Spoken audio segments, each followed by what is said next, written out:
I'm audible. I'm audible. Yes, sir. Yes. Very good afternoon. Very good. Chalo. Today we will discuss about the topic of the heat transfer, the convection dimensionless number, because this topic is a very important regarding the gate point of view. And today we will discuss about the convections, force convections and various dimensionless number and the boiling and condensations, because क्योंकि बहुत सारा points cover करने हैं जो कि जहां से आपके क्वेश्चंस भी प्रॉपरली बने।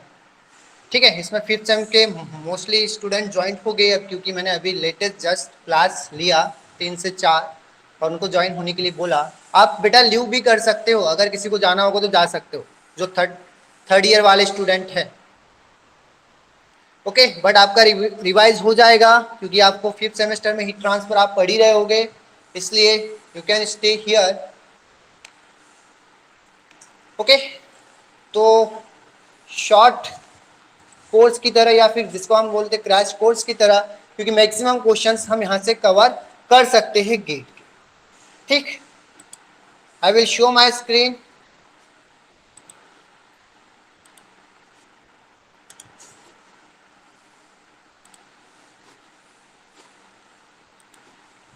ओके, तो various dimensionless number which is use in the heat transfer by the force convection. ठीक है, डायमेंशनलेस नंबर बहुत इंपॉर्टेंट है, क्योंकि कहीं से भी फॉर्मूले इसके किसी भी पीएससीज हो फिर या गेट हो, यहां से पूछे जाते questions number of dimensionless number which is used in the force convection। Dimensionless number तो बहुत सारे होते हैं, बट जो फोर्स कन्वेक्शन में मोस्टली यूज होते हैं उसकी हम बात करेंगे। Okay, first one is the convections. अगर कन्वेक्शंस की अगर हम बात करें तो there are the two type of the convection. सबसे पहले तो अगर कन्वेक्शन हो रहा है तो विदाउट फेज चेंज हो रहा है या विथ फेज चेंज हो रहा है, ये आपको पता होना चाहिए। अगर विदाउट फेज चेंज की अगर हम बात करेंगे तो कितने टाइप के without phase change.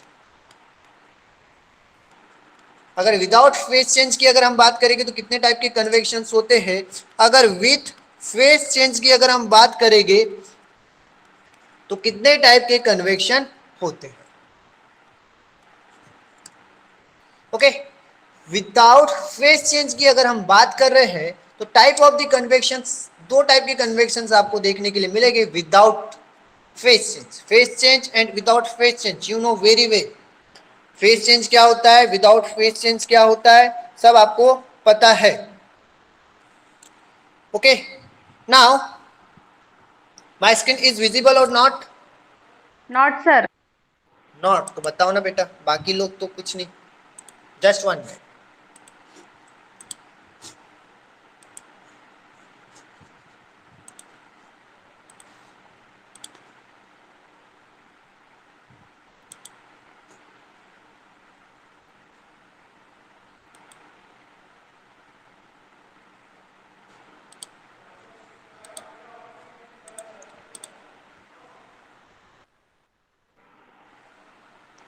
Now is it visible?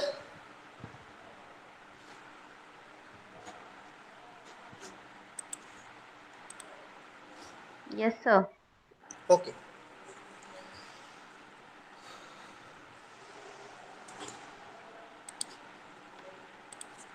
तो हम कन्वेक्शंस देखने वाले थे।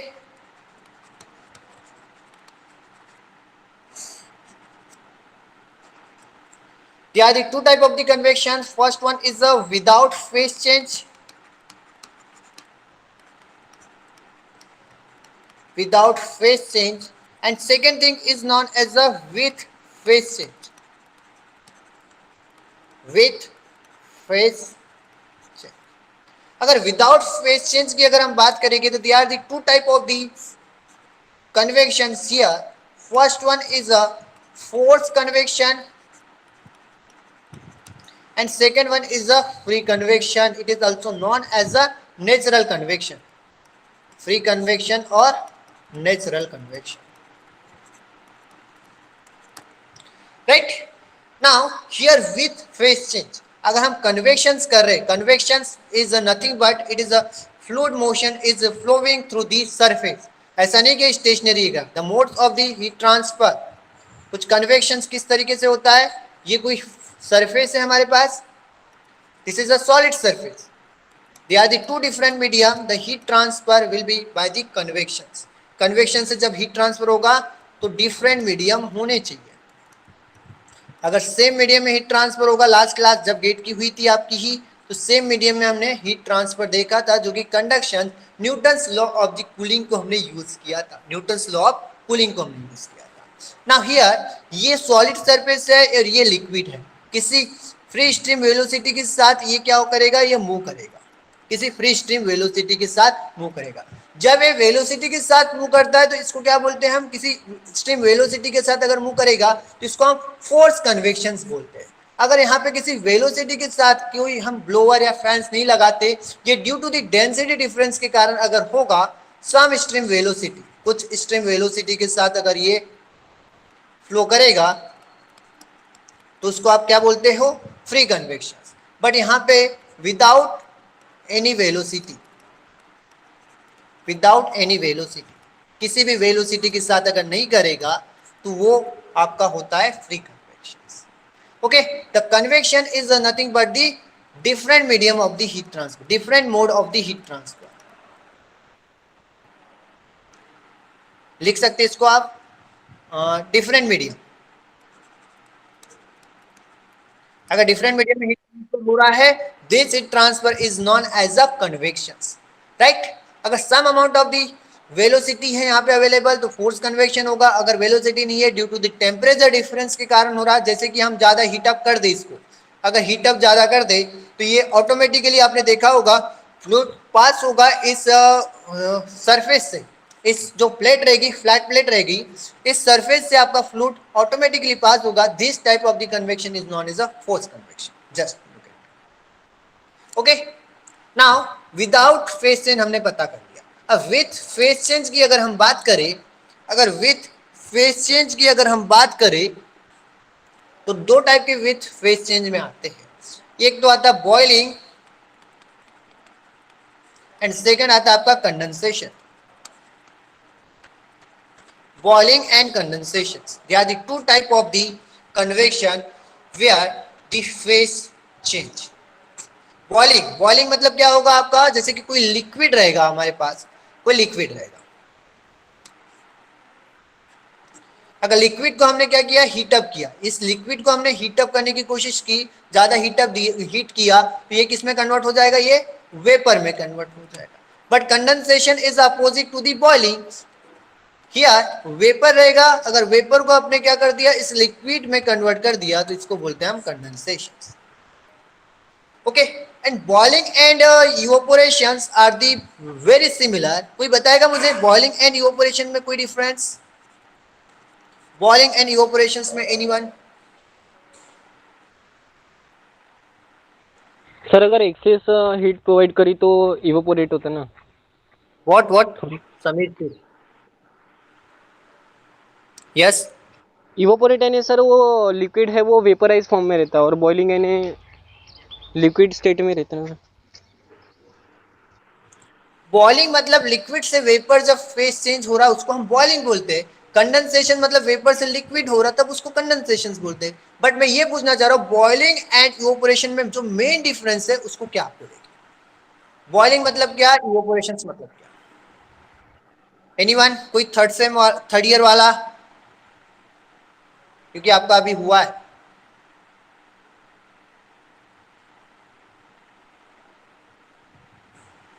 No one? Sir boiling in the form of liquid and vapour, evaporation में आएगा कि वेपर इन वेपर फॉर्म में रहेगा सर इवापोरेशन में? हाँ ये ठीक है, बट एक अगर बॉइलिंग एंड सर बॉइलिंग में सर बबलिंग इफेक्ट रहता और इवोपोरेशन में नहीं रहता सर। हाँ ये ठीक है थोड़ा सा, और कोई? क्योंकि अगर हम बॉइलिंग की अगर बात करें, यहाँ पे देखिएगा, बॉइलिंग की अगर हम बात करेंगे, कोई आपके पास कोई एक फर्नेस है इस तरीके से,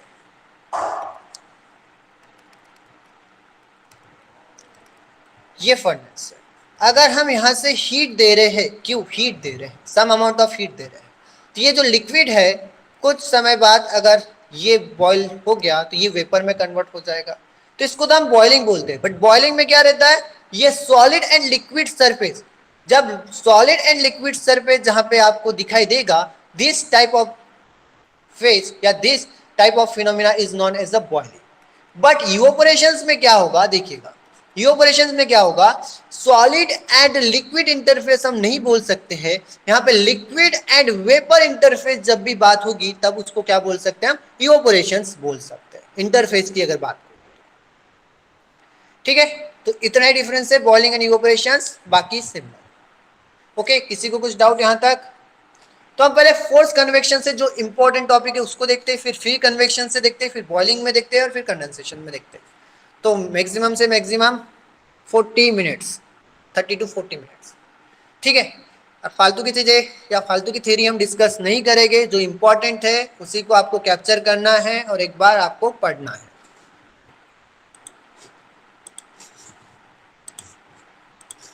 ओके, नाउ कन्वेक्शंस में हम देख रहे हैं पहले फोर्स कन्वेक्शन के वेरियस डायमेंशनलेस नंबर। ओके,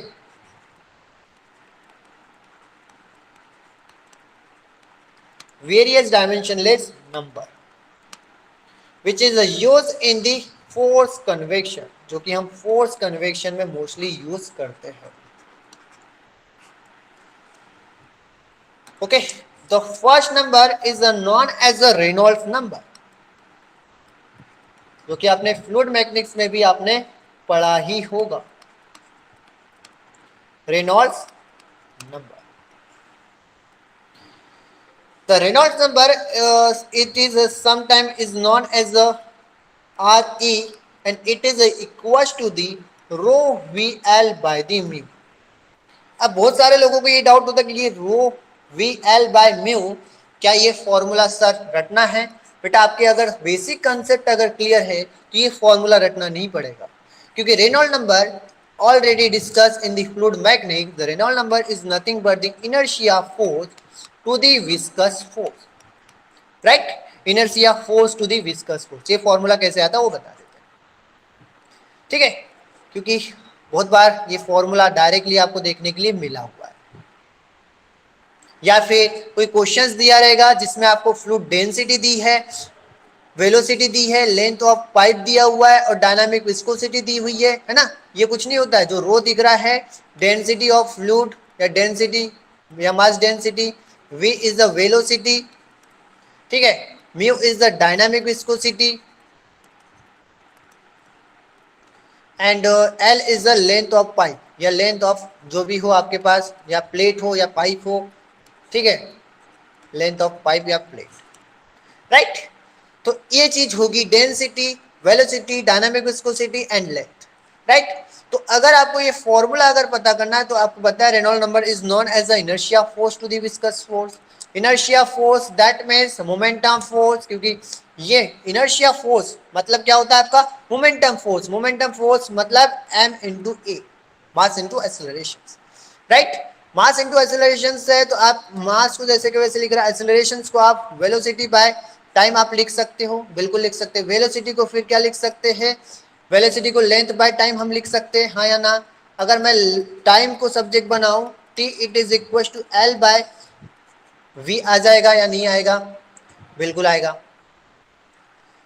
ठीक है। तो ये वेलोसिटी, ठीक। अगर डेंसिटी की अगर मैं बात करूं, density is equal to mass per unit volume की हम बात करेंगे, मास को लिख सकते हैं rho into volume, rho into volume मतलब एल क्यूब हम यहाँ से लिख सकते हैं। तो यहाँ पे अगर मैं लिखूं तो रो एल क्यूब ये v और यहाँ पे कितना आ जाएगा L by V, L by V मतलब इस टी को रिप्लेस कर रहा हूँ मैं एल बाई वी से, तो ये v स्क्वायर आ जाएगा ऊपर, ठीक है। एक L से कितना L कैंसल, एक L से एक L कैंसल, तो यहाँ पे देखने के लिए मिलेगा rho v square, rho v square into L square, right. This is the inertia force. अब viscous force, you know very well viscous force, आपने फ्लूइड मैकेनिक्स में देखा होगा, ठीक। Viscous force that means this is a viscous force. अब stress, shear stress use करते हो, shear stress is equal to the force upon area, right, force upon area. हमें तो फोर्स चाहिए है क्योंकि हमें विस्कस फोर्स पता करना है, तो into tau into A, tau is nothing but the shear stress due to the fluid dynamics, आपने पढ़ा होगा एफएम में। तो अगर फ्लूइड डायनामिक्स में हम न्यूटन्स लॉ ऑफ कूलिंग लगाएंगे, न्यूटन्स लॉ, तो टाउ, टाउ को हम क्या लिखते हैं, mu into D U by D Y, D U by D Y, और ये एरिया को हम क्या लिखेंगे, एल स्क्वायर, राइट। म्यू को मैं जैसे कि वैसे लिख रहा हूं, mu D you, D you मतलब एक तरीके से वेलोसिटी है तो इसको वी लिखेंगे, डी वाई, डी वाई मतलब कुछ इस तरीके से आपने देखा होगा ना, कुछ इस तरीके से आपने देखा होगा, या न्यूटनियन नॉन न्यूटनियन फ्लूइड जब आपने पढ़ा था कुछ इस तरीके से, right. Now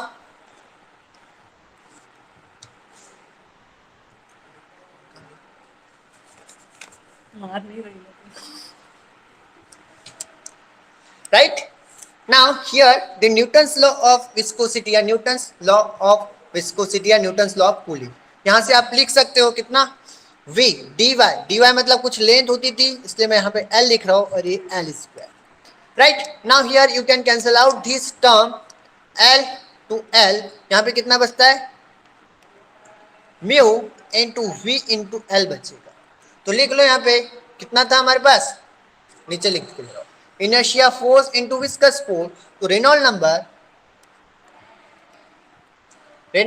it is equal to the inertia force, inertia force कितना आया अभी मैंने बताया था, inertia force this is rho square, rho into v square into l square, rho l square into v square, viscous force कितना दिखाई दे रहा, mu into v into l, okay, cancel out कर दो जो जो कैंसिल हो रहा है, तो इस v से एक v चले जाएगा, एक l से एक l चले जाएगा, तो आपको देखने के लिए मिलेगा यहाँ पे कुछ आ रहा है, rho v l by mu, l by mu, तो यही लिखा था मैंने, Reynold number it is equal to rho v l by mu, okay, are you getting my point,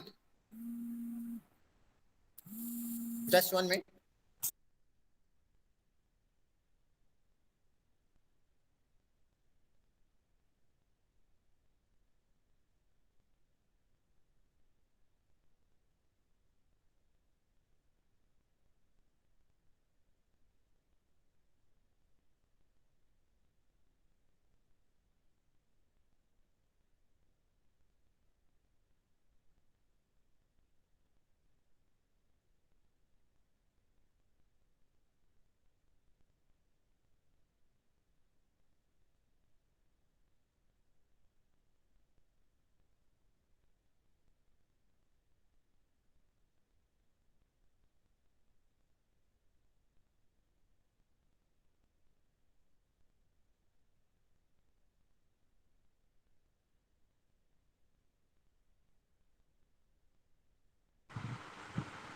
Okay, screen is visible. Now here rho wheel L by mu, तो ये Reynolds number होता है, दूसरे फॉर्म में भी आपको दे सकता है कभी कभी कि क्या देगा, कि आपको पता होना चाहिए कि mu by rho it is known as a kinematic viscosity, and kinematic viscosity is denoted by the small v, right. तो यहां से एक फॉर्मूला फिर से बन सकता है, V L by small v, कैसे, इस रो को मैं इसके डिवाइडेशन में लिख लूं, ठीक है, तो rho mu by rho it is equal to the small v is known as a kinematic viscosity and mu is known as the dynamic viscosity, इसको हम डायनामिक विस्कोसिटी बोलते हैं, इसको हम मास डेंसिटी बोलते हैं, और इसको हम काइनेमेटिक विस्कोसिटी बोलते हैं, राइट। आगे बढ़े, तो ये था हमारा रेनॉल्ड्स नंबर। जस्ट थोड़ा सा आगे बढ़ते हैं, नसेल नंबर को हम देखते हैं क्योंकि नसेल नंबर बहुत इंपॉर्टेंट है और हर बार न्यूमेरिकल्स यहां से बनने के चांसेस रहते हैं, ओके। नसेल नंबर, एंड नसेल नंबर इज नथिंग बट, हाँ नसेल नंबर बताने से पहले दो तरीके से इस फॉर्मूले को आप यूज कर सकते हो किसी भी एग्जाम में, ठीक, पहले तो यही सुन लो, अगर आपके पास कोई प्लेट दी है, प्लेट के केस में और डिस्क के केस में, प्लेट के केस में और डिस्क के केस में फॉर्मूले अलग लगेंगे। मतलब लगेगा तो रेनॉल्ड नंबर यही फॉर्मूला कि rho V L by mu, but अगर एल है और मेरे पास सर्कुलर डिस्क है यहाँ पे कुछ इस तरीके से कोई सर्कुलर डिस्क है आपके पास, ठीक, इस तरीके से सर्कुलर डिस्क अगर है तो आप बोल सकते हो कि इसका जो लेंथ रहेगा वो तो नहीं रहेगा, डायमीटर रहेगा, और ये यहाँ पे कोई आपकी प्लेट रहेगी कुछ इस तरीके से,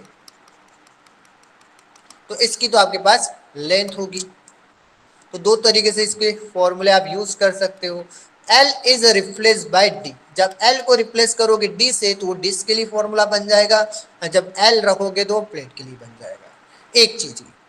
दूसरी चीज, अगर आपके पास आपको टाइप ऑफ फ्लो पता करना है, अगर कोई क्वेश्चंस दिया है और बोला है उसने कि टर्बुलेंट फ्लो है या फिर लेमिनार फ्लो है, टर्बुलेंट फ्लो या फिर लेमिनार फ्लो है, तो टाइप ऑफ फ्लो अगर पता करना है तो you can simply apply the Reynolds number, and अगर एग्जैक्ट वैल्यू आपके पास आ गई तो आप बता सकते हो कि टाइप ऑफ फ्लो आप कैसे क्या फाइंड आउट करोगे, type of flow. Okay, the type of flow that means अगर आपके पास प्लेट है, प्लेट के केस में अलग वैल्यू होती है, डिस्क के केस में अलग वैल्यू होती है, ठीक, डिस्क बोलो या फिर सर्कुलर पाइप बोलो, एक ही बात है, सर्कुलर पाइप।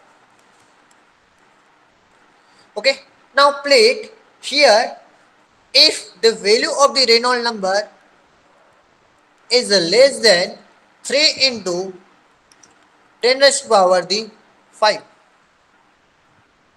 अगर इस तरीके की वैल्यू है तो इसको आप बोल सकते हो कि ये जो टाइप ऑफ फ्लो है वो लेमिनार फ्लो है, ये लेमिनार फ्लो है। अगर रेनॉल्ड नंबर की value, if Reynold number value is greater than 5 into 10 raised power the 5, the type of flow is a turbulent. अगर इसके बीच में अगर कोई वैल्यू आती है तो type of flow is known as the transition flow, transition flow आप इसको बोल सकते हो। The type of flow is known as the transition flow, right. Now here अगर आपके पास सर्कुलर कोई डिस्क है, सर्कुलर डिस्क है, तो रेनॉल्ड नंबर की वैल्यू आपके पास अगर 2000 से कम है तो आप लेमिनार फ्लो बोल सकते हो। अगर रेनॉल्ड नंबर की वैल्यू ग्रेटर देन 4000 है तब आप टर्बुलेंट फ्लो बोल सकते हो। अगर 3000 या 2500 या फिर इससे 4000 से थोड़ा सा कम रहेगी तब आप इसको क्या बोल सकते हो, ट्रांजिशन फ्लो बोल सकते हो, इसके बीच की वैल्यू, राइट। तो इस तरीके से आप रेनॉल्ड नंबर की वैल्यू को फाइंड आउट करो और टाइप ऑफ फ्लो पता करो। बहुत बार क्वेश्चंस ऐसे आए हुए हैं, एक न्यूमेरिकल्स दिया था उसमें सारी वैल्यू दी थी, मास डेंसिटी दी थी, लेंथ ऑफ पाइप दिया हुआ है, ठीक है, डायमीटर ऑफ पाइप दिया हुआ है, तो आप रेनॉल्ड नंबर को फाइंड आउट कर सकते हो। ओके, नाउ एक क्वेश्चन आया था कि नसेल number is just a function of, देखिएगा ये क्वेश्चन कहां से आपको देखने के लिए मिला, आई थिंक 2009 में देखने के लिए मिला था। क्वेश्चन था नसेल number is a function of,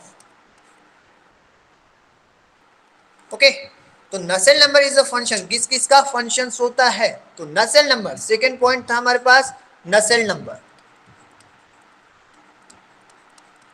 Reynold number के बाद Nusselt number. The Nusselt number is nothing but the,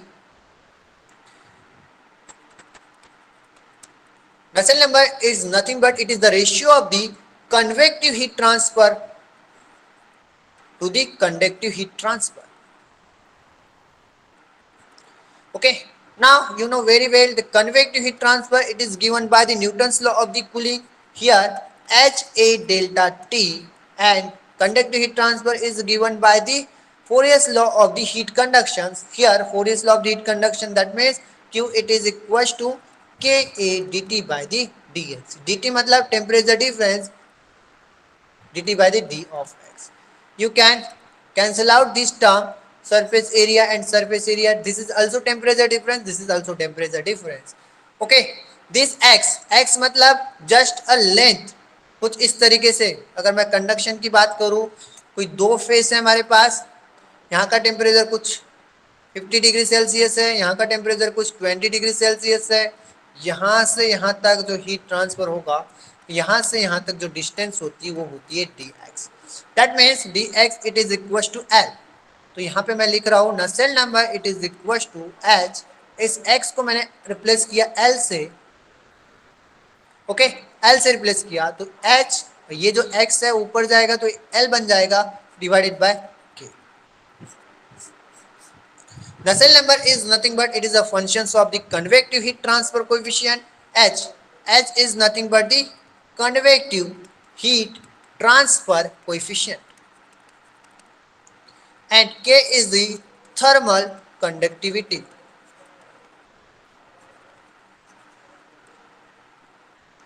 Thermal conductivity and L is the length of plate या length of the two surface, यहाँ से लेकर यहाँ तक।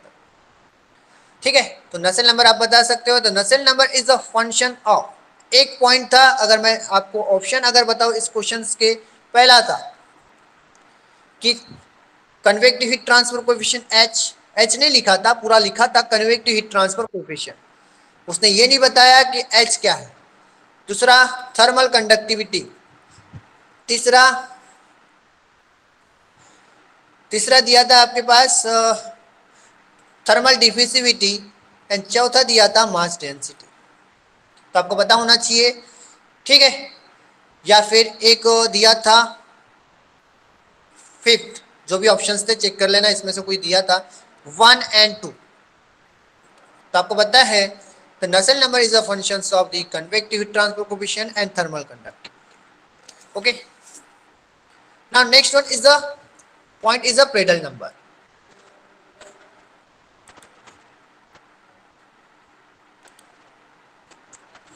Now here Prandtl number,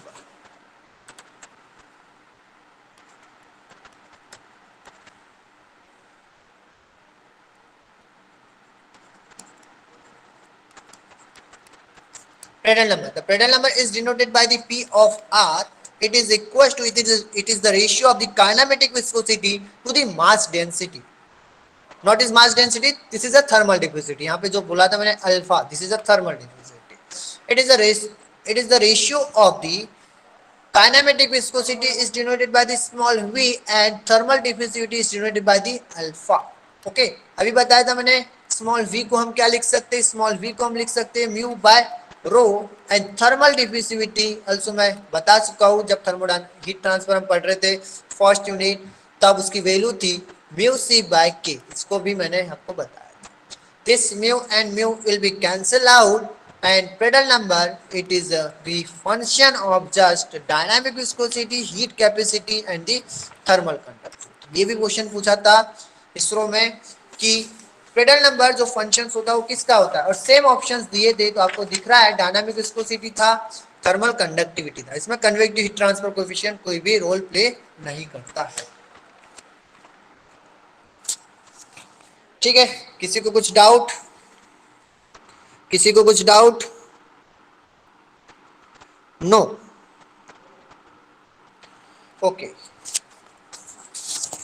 this is just lookout of the force convections. Force convections के यहां से कुछ भी पूछा जा सकता है, न्यूमेरिकल्स आ सकते हैं।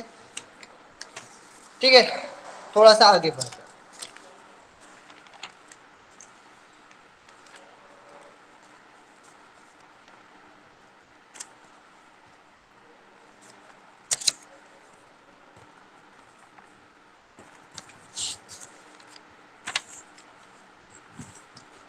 ठीक है, तो फोर्स कन्वेक्शन में इतनी चीजें आपके लिए इंपॉर्टेंट है। नाउ फ्री कन्वेक्शंस को थोड़ा सा देखते हैं।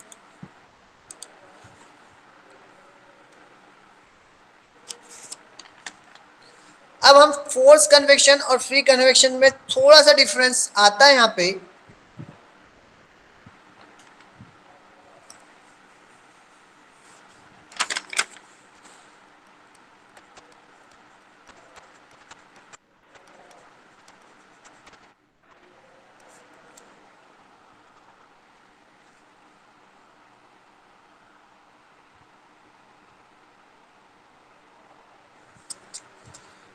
आई एम ऑडिबल ना?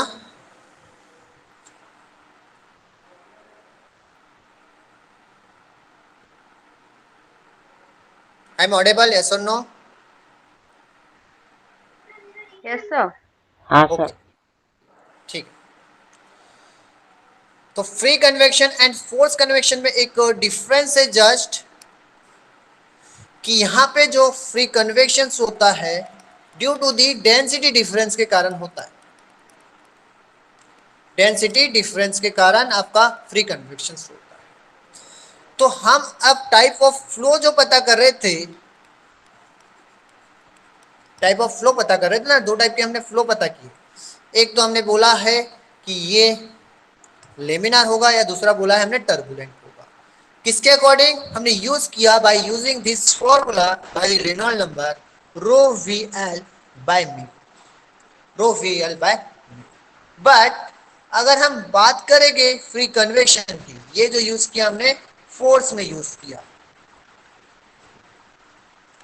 जब हम फ्री कन्वेक्शन की बात करेंगे तो हम रेनॉल्ड नंबर को नहीं लेंगे, रेनॉल्ड नंबर से चेक नहीं करेंगे कि ये टाइप ऑफ फ्लो है कौन सा।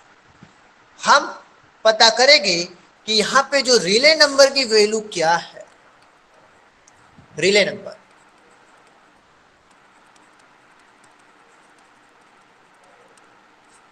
And Rayleigh number is nothing but the just a function of the Grashof number and the Prandtl number.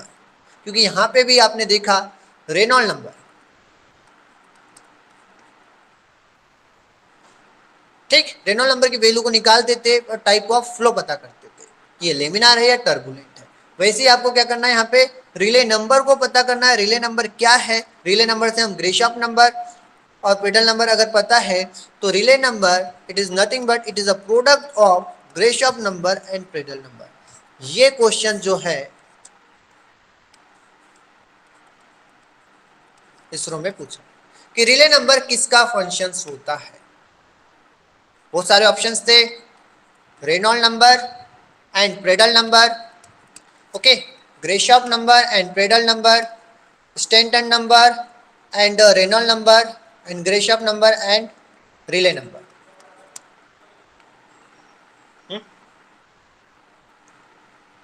Okay, now here you can create you can calculate this Grashof number by using the one another formula Grashof number. The Grashof number it is equals to the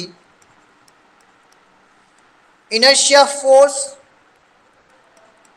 to the viscous buoyancy force to the viscous force का square. इस फॉर्मूले से हम क्या निकाल सकते हैं?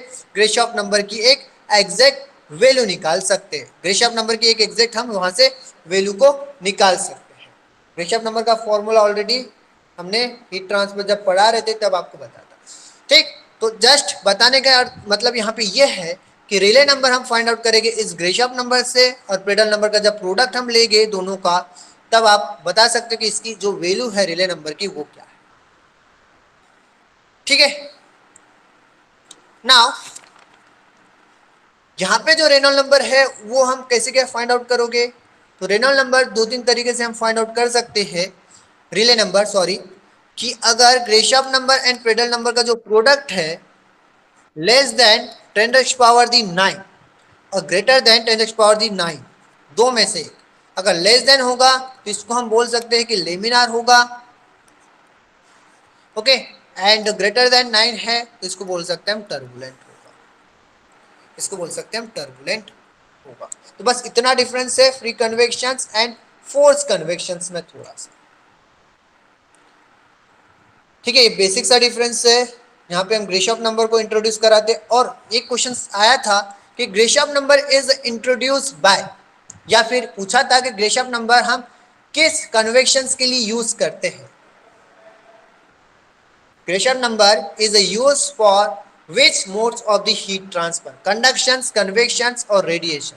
तो कन्वेक्शंस के लिए तो यूज करते हैं, बट कौन से कन्वेक्शंस के लिए? तो Grashof number is only use for the free convection only.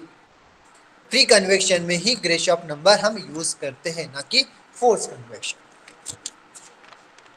Right, किसी को कुछ डाउट यहां तक? ओके, फिफ्थ सेम वाले कितने हैं? यस करके पुट करो फिफ्थ सेम वाले। फिफ्थ सेम दो चार हो गए क्योंकि मैंने लीव करने के लिए बोल दिया तो ऑलरेडी उनको।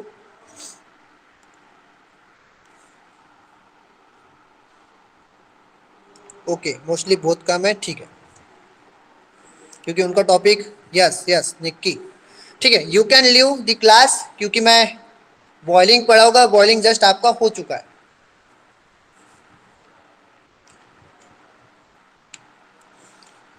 और ये आप लोगों के लिए बहुत इंपॉर्टेंट है, यहाँ से 10 मिनट 10 से 15 मिनट, क्योंकि यहाँ से मैं गेट के भी क्वेश्चंस कराऊंगा आपको, 2 से 4 क्वेश्चंस गेट के कराऊंगा, यहाँ से समझना।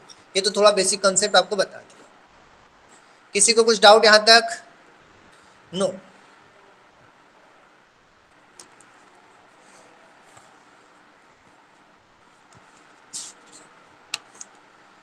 बॉइलिंग एंड कंडेंसेशन को देखते हैं हम थोड़ा सा, मतलब यहाँ से क्वेश्चंस किस तरीके से आएंगे वो भी मैं दिखा दूंगा आपको। ठीक है, फिफ्थ से वाले लीव कर दिए, गुड।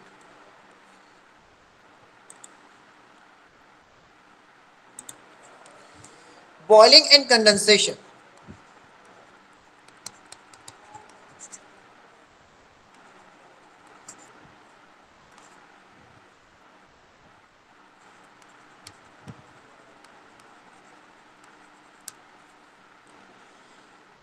तो ये जो कंडेंसेशन है पहले उसको देख लेते हैं। Condensation, they are the two type of the कंडेंसेशंस,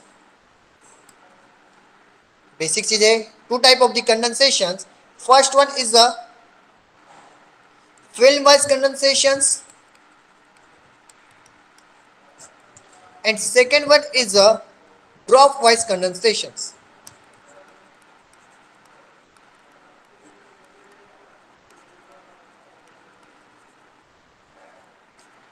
Film wise condensation and second one is the drop wise condensations.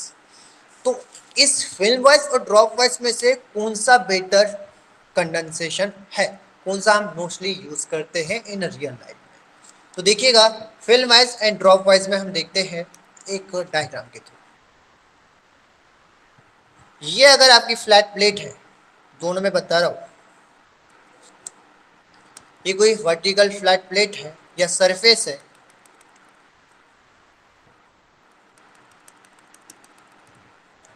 ठीक, और यहां पे वाटर वेपर प्रेजेंट है। Here the water vapour are the present, दोनों के केस में देखो। और यहां का मैं टेम्परेचर बोल रहा हूं वॉल टेम्परेचर TW, और यहां का टेम्परेचर बोल रहा हूं मैं सेचुरेशन टेम्परेचर TS।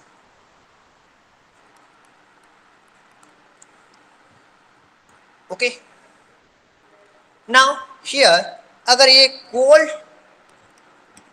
सरफेस है, दोनों के केस में कोल्ड सरफेस लिख रहा हूं, ये भी कोल्ड सरफेस है, और यहाँ पे आपका वाटर वेपर है। अगर वाटर वेपर है तो इसका टेम्परेचर ज्यादा होगा एज कंपेयर टू दिस, इसका टेम्परेचर ज्यादा होगा, इस वाटर वेपर का टेम्परेचर ज्यादा होगा as compare to this cold surface. जब यहां से क्या होगा, जब ये इसके कांटेक्ट में आएगा कुछ इस तरीके से, इसके जब कांटेक्ट में आएगा,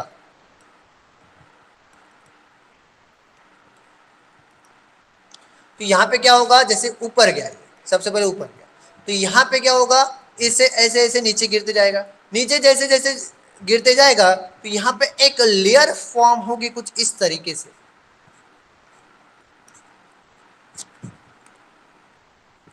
कुछ इस तरीके से, क्योंकि ऊपर जाएगा तो ड्यू टू द ग्रेविटी धीरे धीरे धीरे धीरे नीचे गिरते जाएगा। जो आपका वाटर वेपर्स है, क्योंकि हम कंडेंसेशन दिख रहे हैं ना, कंडेंसेशन मतलब वेपर टू लिक्विड, तो ये वाटर वेपर है। वाटर वेपर जब इस कोल्ड सरफेस के कांटेक्ट में जाएगा, मतलब इसका टेम्परेचर कम है, तो ये जो वेपर है वो लिक्विड में धीरे धीरे कन्वर्ट होगा और सरफेस से नीचे गिरते जाएगा, नीचे गिरते जाएगा। जैसे जैसे ये नीचे आएगा तो एक लेयर फॉर्म होगी इस तरीके से।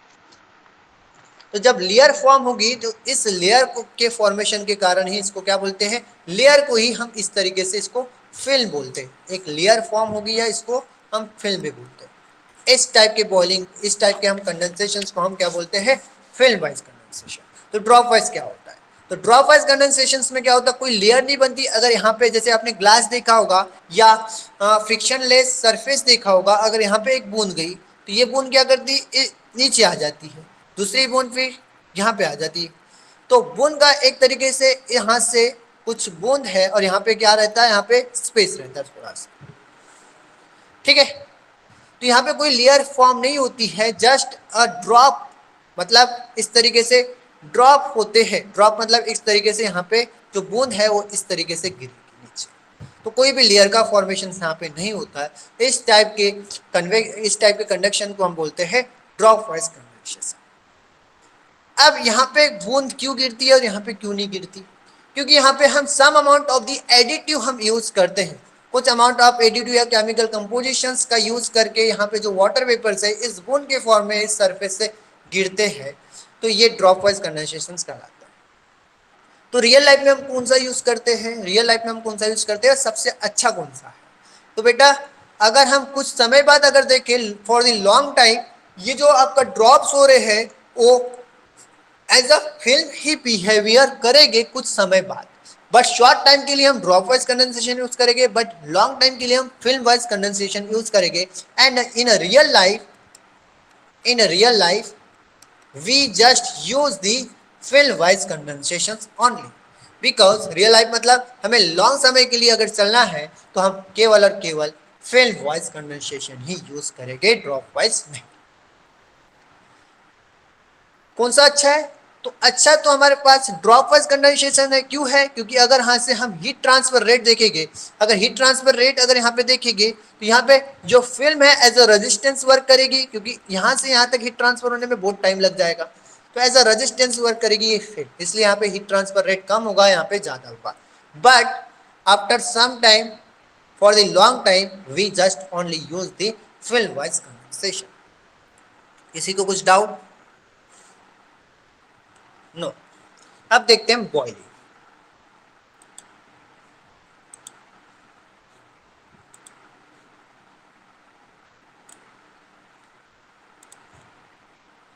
बॉइलिंग और यहां से क्वेश्चंस देखेंगे। बॉइलिंग के बाद क्वेश्चंस को देखेंगे।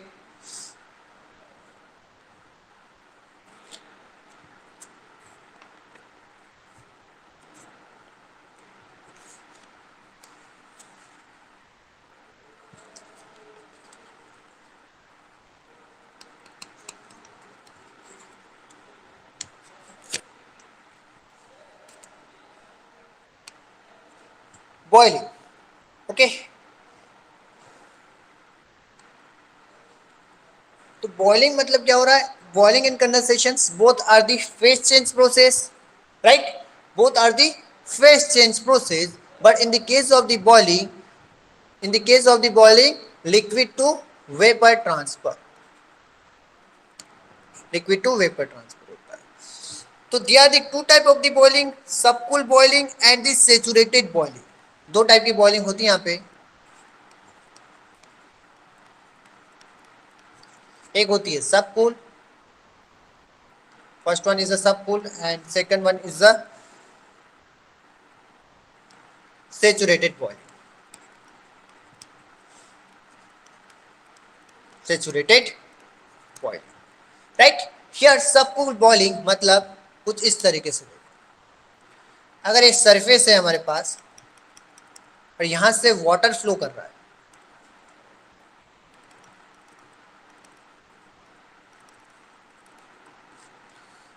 जस्ट यहाँ पे भी एक सरफेस है और यहां से भी हमारा वाटर फ्लो कर रहा है कुछ इस तरीके से,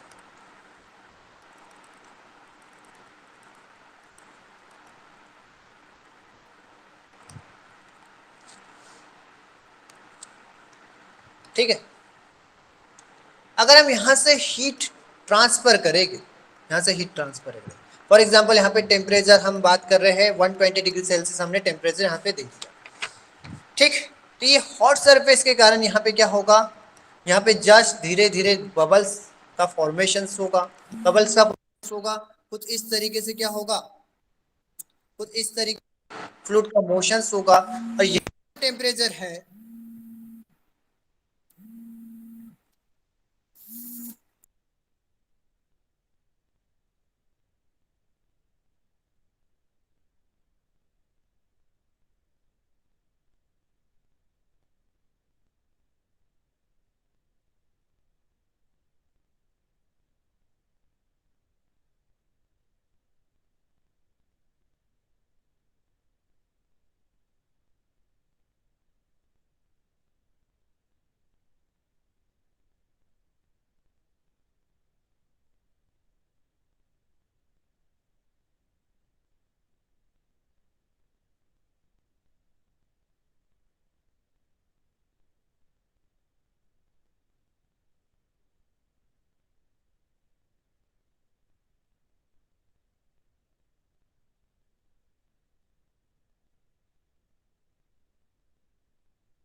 ओके सॉरी।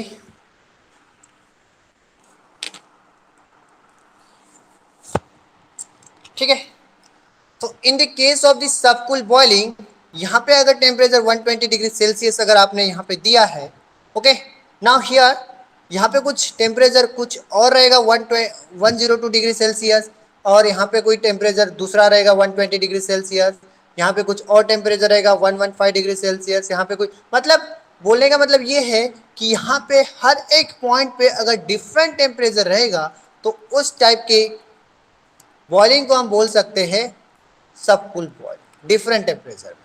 अगर ये जो फ्लूइड मोशंस में हो रहा है डिफरेंट टेम्परेचर रहेगा तो this type of boiling is known as the subcool boiling. But saturated boiling के केस में क्या होगा, सेचुरेटेड बॉइलिंग के केस में कि सेम टेम्परेचर नहीं होगा, हाँ यहाँ पे डिफरेंट टेम्परेचर नहीं होगा। अगर यहाँ पे 20 डिग्री सेल्सियस तो ये भी 20 होगा, ये भी 20 होगा, ये भी 20 होगा, मतलब हर एक पॉइंट पे कहीं पे भी चले जाओ तो यहाँ पे क्या होगा, सेम टेम्परेचर होगा। तो इस टाइप की बॉइलिंग को हम सेचुरेशन बॉइलिंग हम बोलते हैं। किसी को कुछ डाउट? नहीं, ठीक है, आगे बढ़ते हैं थोड़ा सा।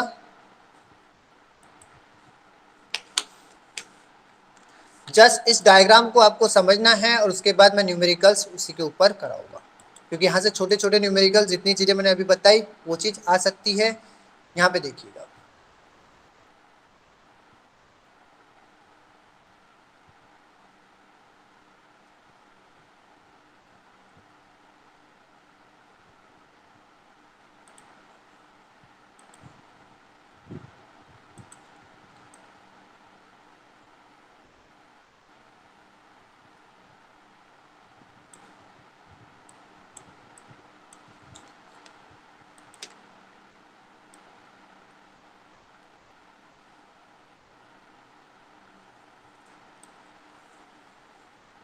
ठीक, ये जो कर्व दिख रहा होगा आपको, this curve is between the heat flux small q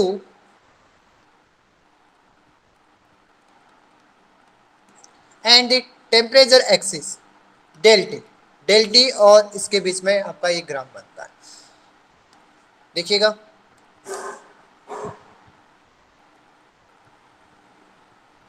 इसको बस जस्ट देखना क्योंकि इसके ऊपर मैं न्यूमेरिकल आपको सिंपल न्यूमेरिकल आए हुए थे।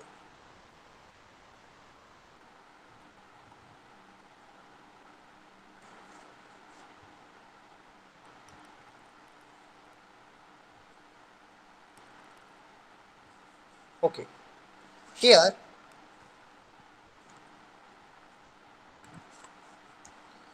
अगर ये पॉइंट आपका O है, ये B C D E, okay,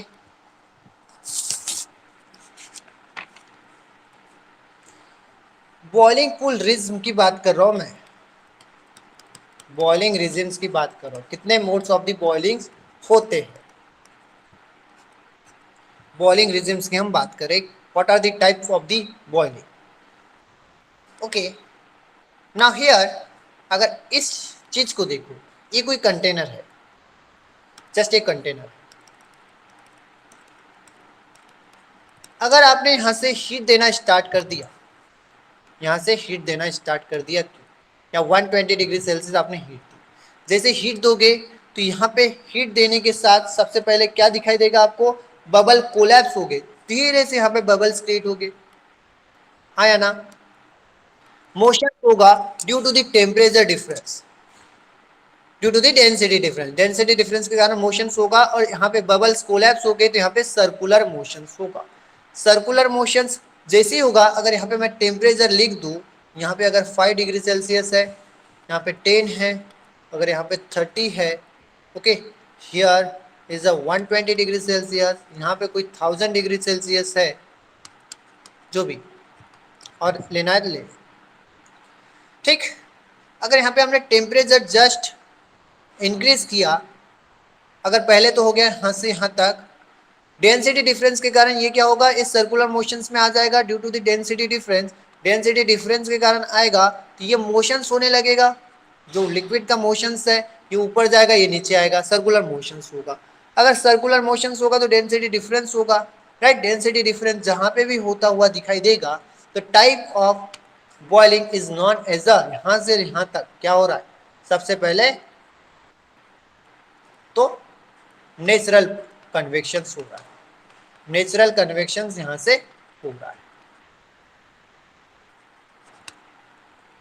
ठीक है, अब ए से ओ से ए क्या हुआ, आपका नेचुरल कन्वेक्शन हो गया ओ से ए।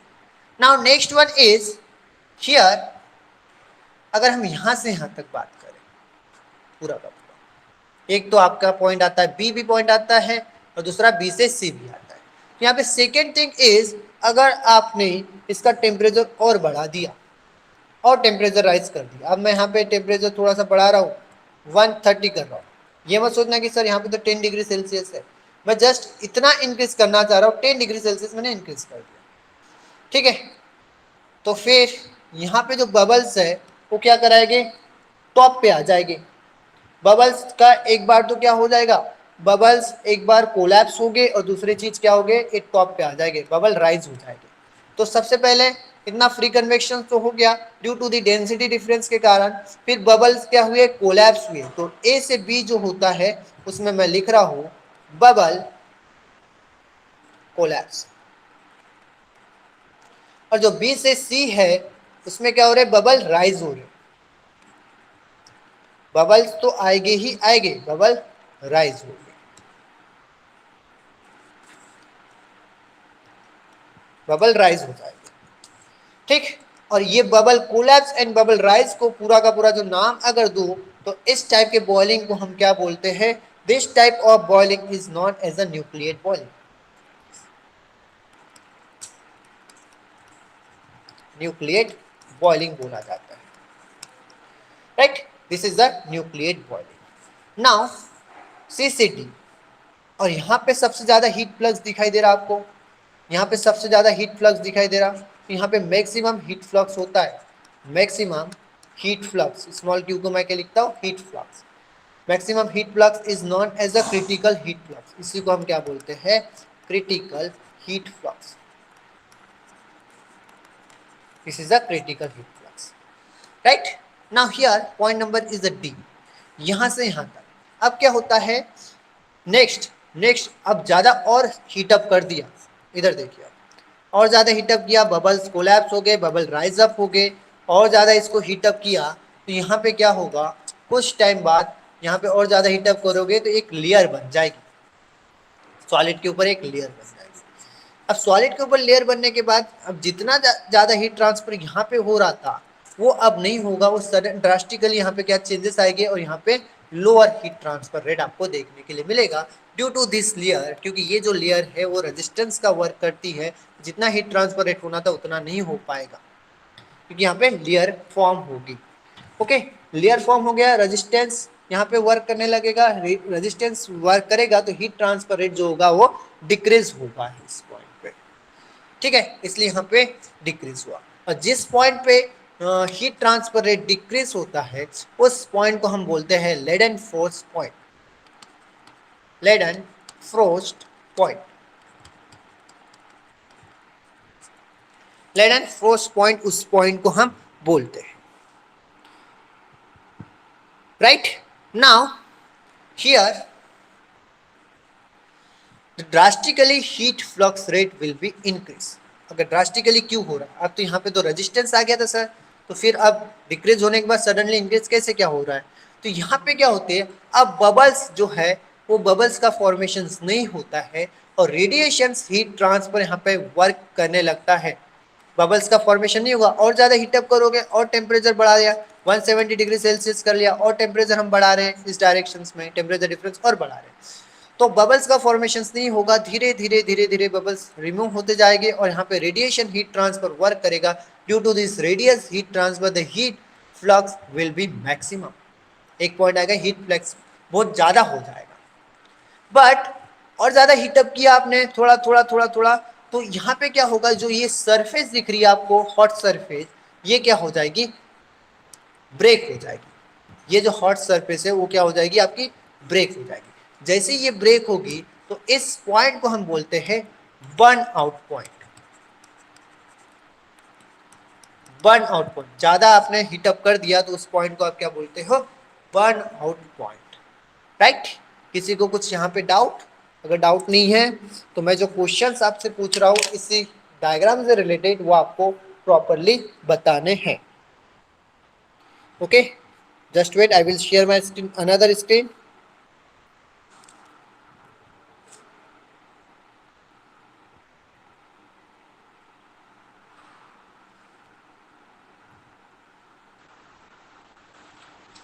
My question is visible?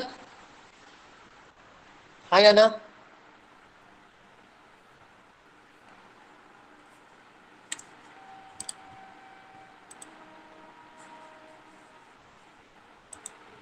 Yes, I think my question is visible. Read the question carefully.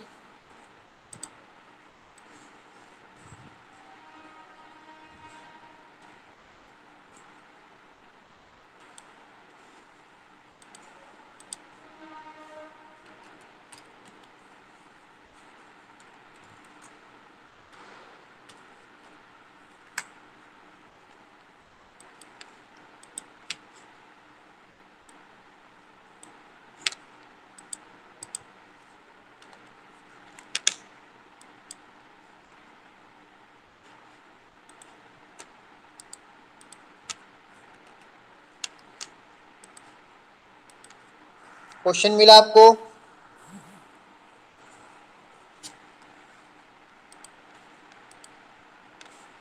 Question दिखाई दे रहा है, हाँ या ना? इतना बता दो। Yes sir. Okay, the Leidenfrost phenomena refers to the, diagram को देखो, अभी जो डायग्राम बनाया था वही पूछा है। क्या बोलता है? Leidenfrost phenomena to condensation of the vapour on the cold surface. कहीं कंडेंसेशन की मैंने बात किया था कि यहाँ पे तो चल रही है बॉइलिंग, कंडेंसेशन कहाँ से आया? तो पहला पॉइंट तो वैसे ही कैंसिल हो जाता है। Second, the exchange of heat between the two solid, कहीं टू सॉलिड भी मैंने बात नहीं किया यहाँ पे, टू सॉलिड कहीं पे भी नहीं बोला। Third point, the melting of frost, कहीं बोला मेल्टिंग ऑफ फ्रोस्ट करके, एक बर्न आउट पॉइंट बोला लेकिन वो मेल्टिंग ऑफ फ्रोस्ट तो नहीं होता है। लेड एंड फ्रोस्ट सुना है, मेल्टिंग ऑफ फ्रोस्ट तो नहीं सुना है, एक बर्न आउट सुना है। तो तीन तो कैंसिल हो गया और चौथा होगा ही होगा, क्योंकि एक तो होना ही है। और चौथे को पढ़ लो तो आपको भी समझ में आएगा कि चौथा होगा ही। अगर चौथे को पहले भी पढ़ लेते तो आपको पता चल जाता कि fourth point is a valid point. The film boiling and evaporation of the liquid droplet falling over a very hot surface, क्योंकि आपको दिख रहा होगा Leidenfrost point, Leidenfrost point यहाँ पे दिख रहा है। यहाँ पे फिल्म बॉइलिंग, ये जो टाइप की बॉइलिंग होती है यहाँ से यहाँ तक, ये होती है आपकी फिल्म बॉइलिंग, ये होती है film boiling.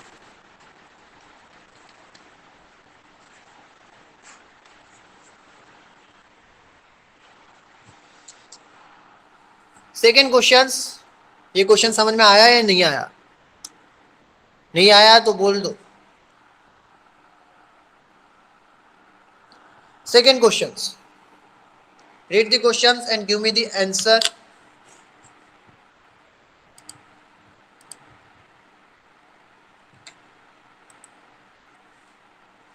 Give me the answer.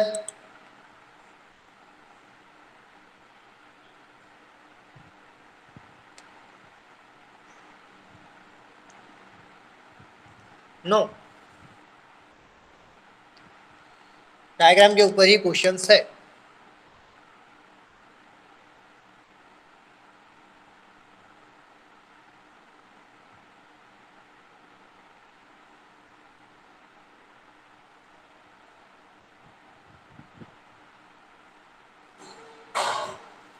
The pool boiling equipment operating above the ambient temperature is usually designed to operate.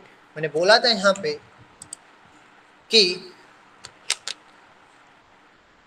Boiling के केस में क्या डिजायरेबल है, तो मैक्सिमम हीट फ्लक्स। तो मैक्सिमम हीट फ्लक्स कहाँ दिख रहा है? यहाँ पे क्रिटिकल हीट फ्लक्स और मैक्सिमम हीट फ्लक्स यहाँ पे बोला था, इस पॉइंट पे मैक्सिमम हीट फ्लक्स और critical heat flux, that means this point is known as a maximum heat point. तो far above the critical heat flux, critical heat flux के ऊपर है क्या? नहीं है।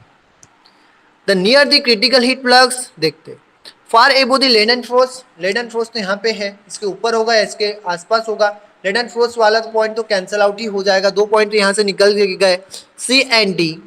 फार above the critical heat flux, इसके ऊपर तो नहीं होगा, बट लिखा हुआ second point b is the near the critical heat flux. जो मैक्सिमम हीट फ्लक्स है वो near the critical heat flux होगा। किसी को कुछ doubt? Now look at the third point, third questions. Third questions देखो।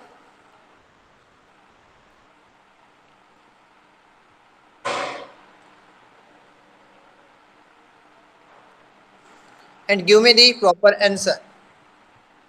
आप ट्राई नहीं करोगे तो फिर ये डायग्राम को कोई मतलब नहीं, क्योंकि सबसे सिंपल क्वेश्चन है और गेट में आया हुआ क्वेश्चन है। डायग्राम को देखो और क्वेश्चंस को देखो। माय स्क्रीन इज विजिबल और नॉट?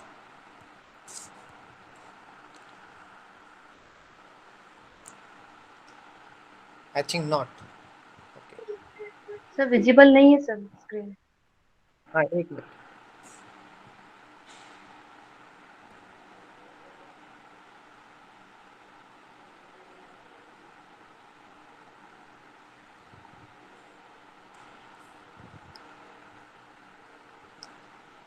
अब है, अब है क्वेश्चन नंबर थर्ड। 2013 का क्वेश्चन था, गेट 13 में पूछा हुआ था।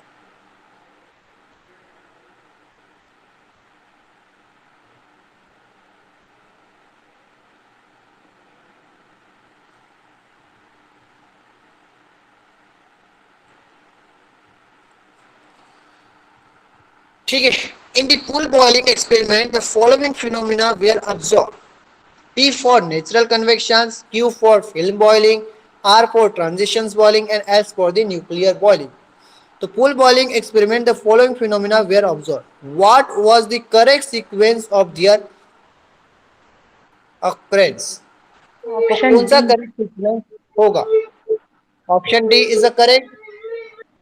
Right, option D is the correct, क्योंकि पी फॉर पहले आपको नेचुरल देखने के लिए मिला, एस मतलब उसके बाद आपको न्यूक्लियर बॉइलिंग देखने के लिए मिला, फिर आर मतलब यस। ट्रांजिशन देखने के लिए मिला, एस मतलब फिल्म देखने के लिए मिला।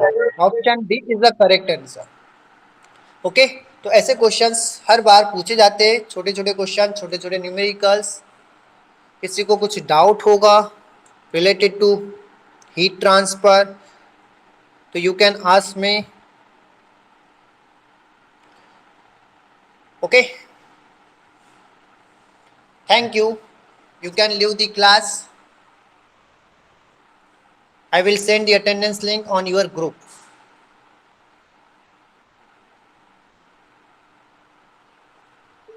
Thank you sir. Okay.